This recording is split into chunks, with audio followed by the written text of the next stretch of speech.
That's true of the FDA. It's true of the IAEA. It's true of the SEC. It's true of the whole alphabet list of government agencies. And I hope our experience here will be different. But the Pandora's box requires more than just the words or the concepts like agency. Some decision making Henry has alluded to about how to frame the rules to fit the risks. Do no harm. Make it effective. I think you could grapple with the hard questions here that, frankly, this initial success not answered. And I thank participated and made these very creative suggestions. I'm very interested in enforcement. I, literally 15 years ago, I think, advocated abolishing Section 30. What's old is again. Now we're talking about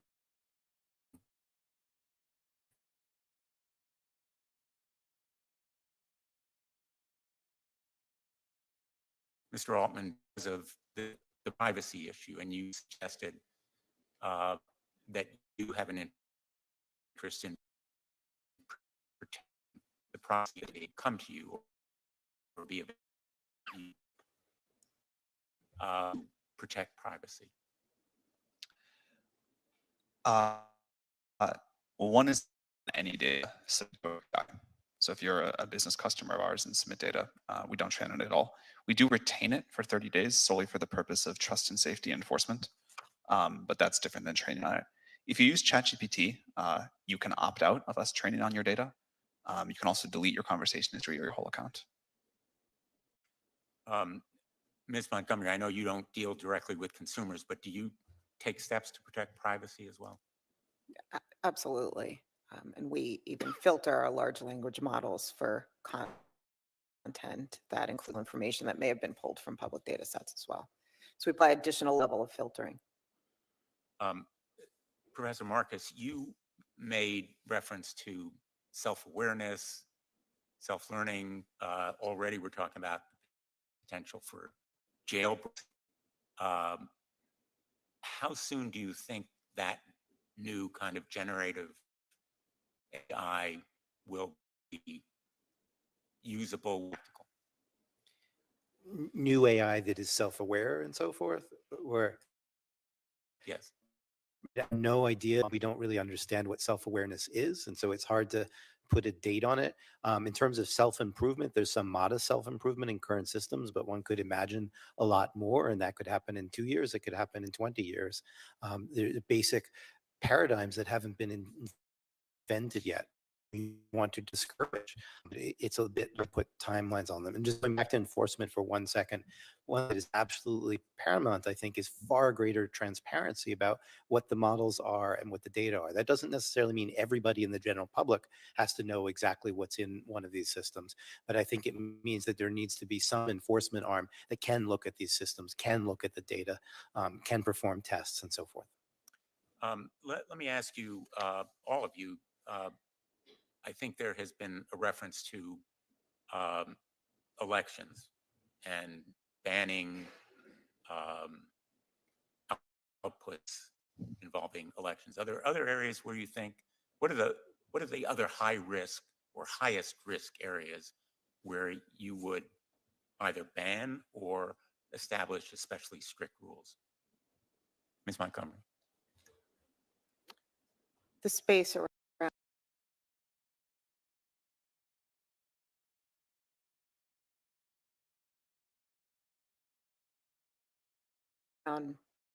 misinformation, I think, is hugely important one. And coming back to the points of transparency, knowing what content was generated by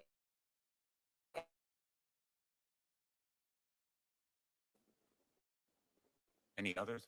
I think misinformation is something to root out. We have systems that hallucinate things. They're going to hallucinate medical advice. Some of the advice they'll give is good, some of it's bad. We need really tight regulation around that. Psychiatric um, advice, people using these things as kind of ersatz therapists. I think we need to be very concerned about that. I think we need to be concerned about internet access for these tools when they can start making requests both of people and internet things. It's probably okay if they just do search, but as they do more intrusive things on the internet, like do we want them to be able to order equipment or order chemistry and so forth? So as we empower these systems more by giving them internet access, I think we need to be concerned about that. And then we've hardly talked at all about long-term risks. Sam alluded to it briefly. I don't think that's where we are right now, but as we start to approach machines that have a larger footprint on the world beyond just having a conversation, we need to worry about that and think about how we're going to regulate that and monitor it and so forth. In a sense, we've been talking about bad guys or certain bad actors manipulating AI to do harm Manipulating people. and manipulating people, but also generative AI can manipulate the manipulators. It can. I mean, there's many layers of manipulation that are possible, and I think we don't yet really understand the consequences. Dan Dennett just sent me a manuscript last night. Will be in the Atlantic in a few days on what he calls counterfeit people. It's a wonderful metaphor. These systems are almost like counterfeit people, and we don't really honestly understand what the consequence of that is. They're not perfectly human-like yet, but they're good enough to fool a lot of the people a lot of the time. And that introduces lots of problems, for example, cybercrime and how people might try to manipulate markets and so forth. So it's a serious concern. In my opening, I suggested 3 principles: transparency, accountability, and limits on use. Would you agree that those are a good starting point, Ms. Montgomery? 100%. And as you also mentioned, industry shouldn't wait for Congress. That's what we're doing here at IBM. There's no reason that industry Absolutely. should wait for Congress. Yep. Professor Marcus?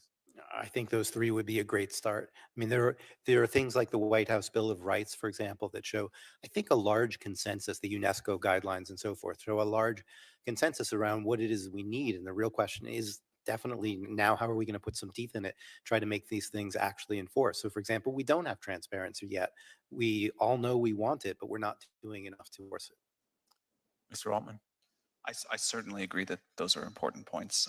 I would add that, and Professor Marcus touched on this, I would add that as we spend most of the time today on current risks, and I think that's appropriate, and I'm very glad we have done it, as these systems do become more capable, and I'm not sure how far away that is, but maybe not super far.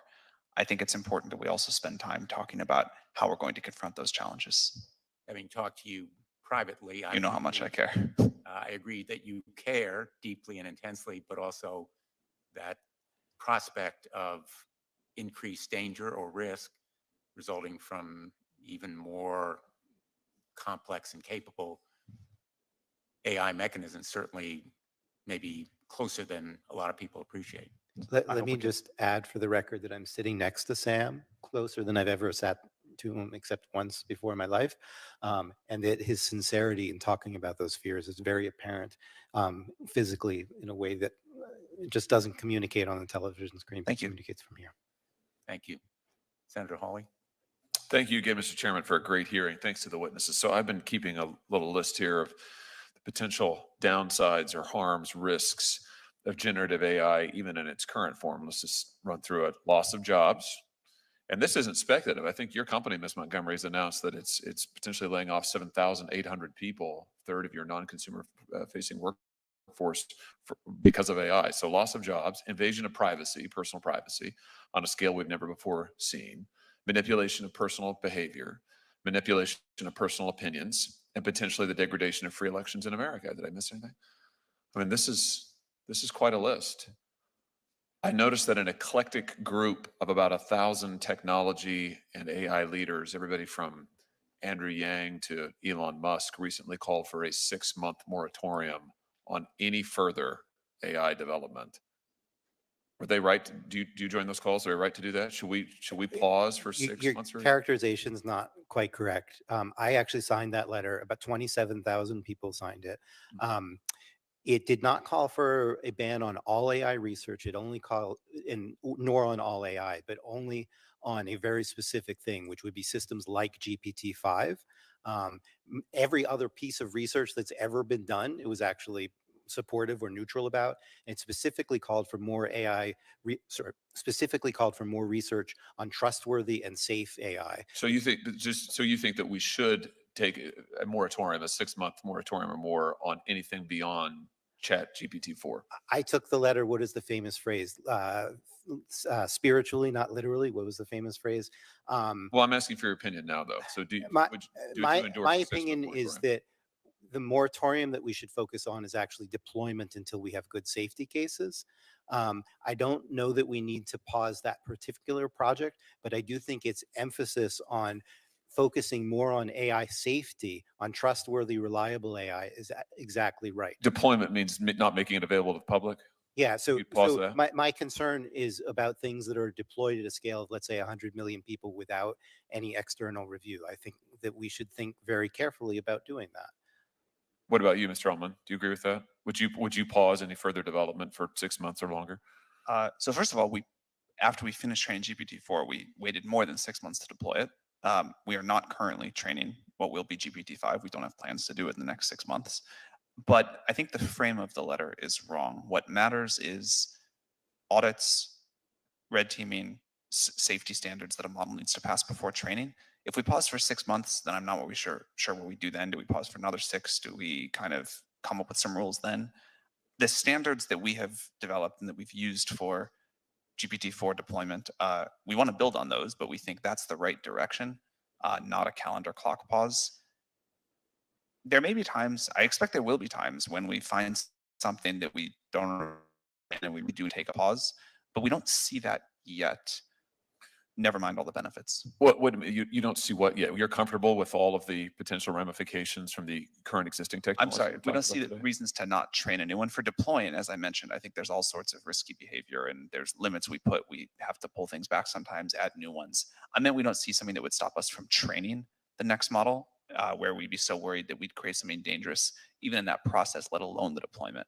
But that may happen. What about you, Ms. Montgomery? I think we need to use the time to prioritize ethics and responsible technology as opposed to pausing development. Well, wouldn't a pause in development help the development of protocols for safety standards and ethics? I'm not sure how practical it is to pause, but we absolutely should be prioritizing safety protocols. Okay, the point about practicality leads me to this. I'm interested in this talk about an agency, and maybe that would work. Although, having seen how agencies work in this government, they usually get captured by the interests that they're supposed to regulate. They usually get controlled by the people who they're supposed to be watching. I mean, that's just been our history for 100 years. Maybe this agency would be different. I have a little different idea. Why don't we just let people sue you? Why don't we just make you liable in court? We can do that. We know how to do that. We can pass a statute. We can create a federal right of action that will allow private individuals who are harmed by this technology to get into court and to bring evidence into court. And it can be anybody. I mean, you want to talk about crowdsourcing. We'll just open the courthouse doors. We'll define a broad right of action, private citizens, be class actions.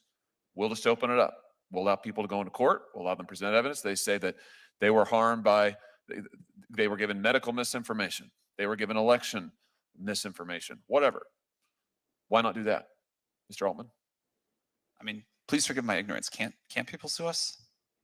Well, you're not protected by Section 230, but there's not currently I don't think, a federal right of action, private right of action that says that if you are harmed by generative AI technology, we will guarantee you the ability to get into court. Oh, well, I think there's like a lot of other laws where if technology harms you, there's standards that we could be sued under, unless I'm really misunderstanding how things work. If the question is, are clearer laws about the specifics of this technology and consumer protections a good thing, I would say definitely yes. The laws that we have today were designed long before we had artificial intelligence, and I do not think they give us enough coverage. The plan that you propose, I think, is a hypothetical, would certainly make a lot of lawyers wealthy, but I think it would be too slow to affect a lot of the things that we care about, and there are gaps in the law. For example, we don't really Wait, know. you think it'd be slower than Congress?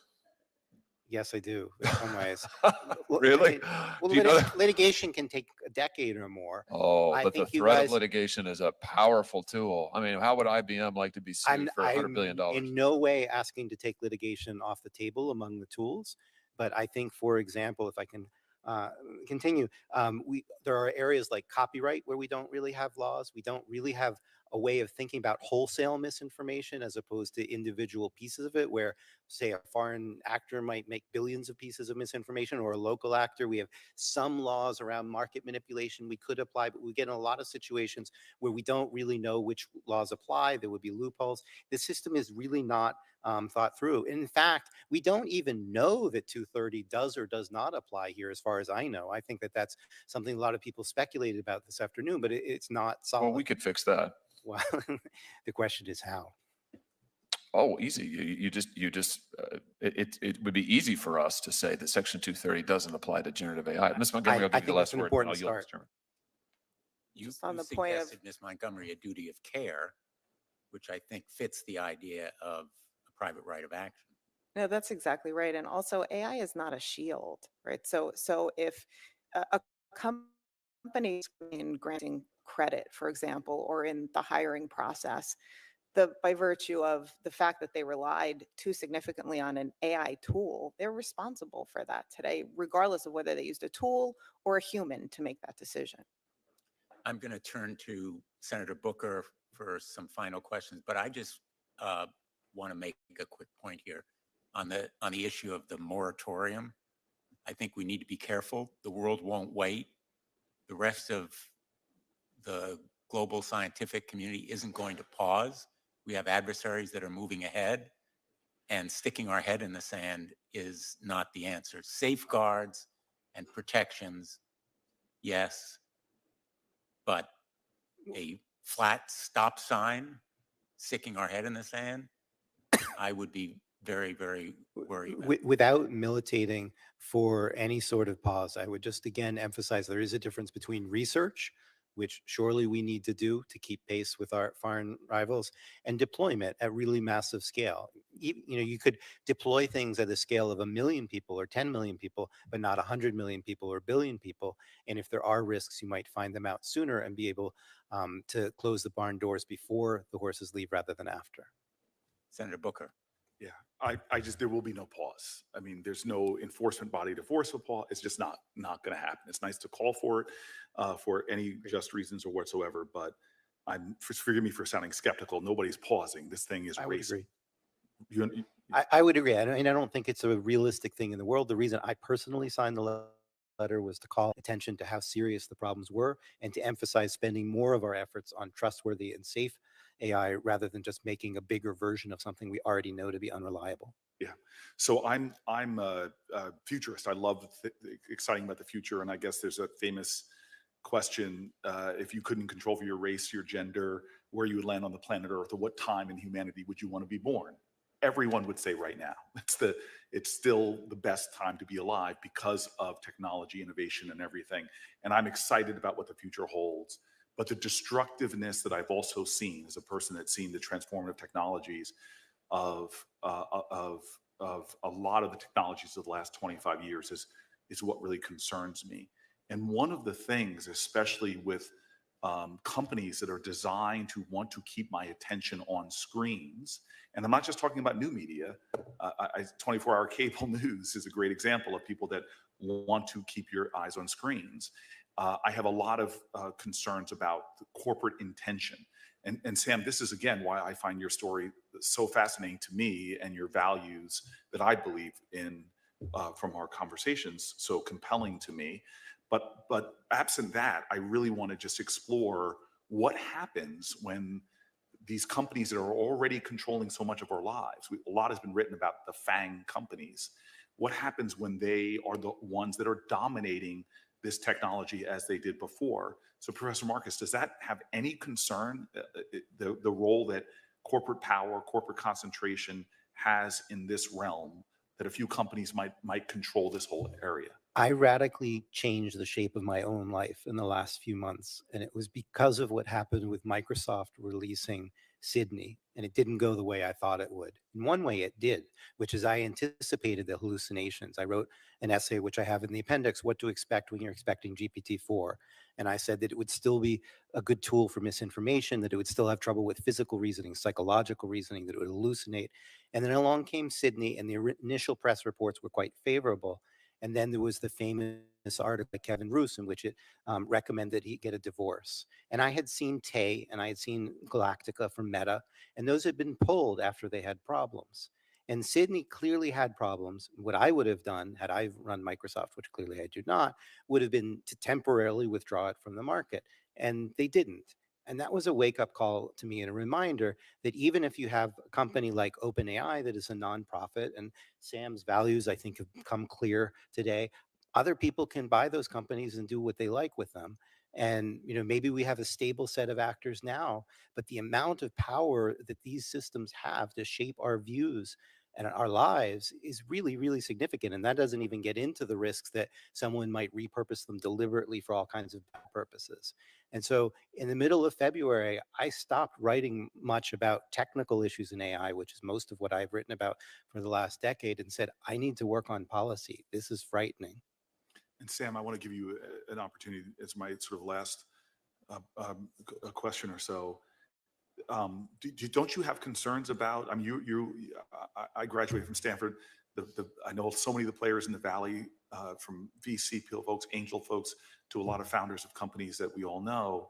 Do you have some concern about a few players with extraordinary resources and power to influence Washington? I mean, I see us. I'm a big believer in the free market, but the reason why I walk into a bodega and a Twinkie is cheaper than an apple, or a Happy Meal costs less than a bucket of salad, is because of the way the government tips the scales to pick winners and losers. So the free market is not what it should be when you have large corporate power that can even influence the game here. Do you have some concerns about that in this next era of technological innovation? Yeah, I mean, again, that's so much of why we started OpenAI. We have huge concerns about that. I think it's important to democratize the inputs to these systems, the values that we're going to align to. And I think it's also important to give people wide use of these tools. When we started the API strategy, which is a big part of how we make our systems available for anyone to use, there was a huge amount of skepticism over that. And it does come with challenges, that's for sure. But we think putting this in the hands of a lot of people and not in the hands of a few companies is really quite important. And we are seeing the resultant innovation boom from that. But it is absolutely true that the number of companies that can train the true frontier models is going to be small just because of the resources required. And so I think there needs to be incredible scrutiny on us and our competitors. I think there is a rich and exciting industry happening of incredibly good research and new startups that are not just using our models, but creating their own. And I think it's important to make sure that whatever regulatory stuff happens, whatever new agencies may or may not happen, we preserve that fire, because that's critical. I'm a big believer in the democratizing potential of technology, but I've seen the promise of that fail time and time again, where people said, oh, this is going to have a big democratizing force. My team works on a lot of issues about the reinforcing of bias through algorithms, the failure to advertise certain opportunities in certain zip codes. But you seem to be saying, and I heard this with Web3, that this is going to be decentralized finance, all these things are going to happen. But this seems to me not even to offer that promise, because the people who are designing these, it takes so much power, energy, resources. Are you saying that that my dreams of technology further democratizing opportunity and more are possible within a technology that is ultimately, I think, going to be very centralized to a few players who already control so much? So this point that I made about use of the model and building on top of it, this is really a new platform, right? It is definitely important to talk about who's going to create the models. I want to do that. I also think it's really important to decide to whose values we're going to align these models. But in terms of using them, the people that build on top of the OpenAI API do incredible things. And it people frequently comment like, I can't believe you get this much technology for this little money. And so what the companies people are building, putting AI everywhere, using our API, which does let us put safeguards in place, I think that's quite exciting. And I think that is how it is being not how it's going to be, but how it is being democratized right now. There is a whole new Cambrian explosion of new businesses, new products, new services happening by lots of different companies on top of these And models. so I'll say, Chairman, as I close, that most industries resist even reasonable regulation, from seatbelt laws to we've been talking a lot recently about rail safety. The only way we're going to see the democratization of values, I think, and while there are noble companies out there, is if we create rules of the road that enforce certain safety measures like we've seen with other technology. Thank you. Thanks, Senator Booker. And I couldn't agree more that in terms of consumer protection, which I've been doing for a while, participation by the industry is tremendously important, and not just rhetorically, but in real terms, because we have a lot of industries that come before us and say, oh, we're all in favor of rules, but not those rules. Those rules we don't like. And it's every rule, in fact, that they don't like. And I sense that there is a willingness to participate here that is genuine and authentic. I thought about asking chatgpt to do a new version of "Don't Stop Thinking About Tomorrow," because that's what we need to be doing here. And as Senator Hawley has pointed out, Congress doesn't always move at the pace of technology, and that may be a reason why we need a new agency, but we also need to recognize the rest of the world is going to be moving as well. And you've been enormously helpful in focusing us and illuminating some of these questions, and performed a great service by being here today. So thank you to every one of our witnesses. And I'm going to close the hearing, leave the record open for 1 week in case anyone wants to submit anything. I encourage any of you who have either manuscripts that are going to be published or observations from your companies to submit them to us. And we look forward to our next hearing. This one is closed.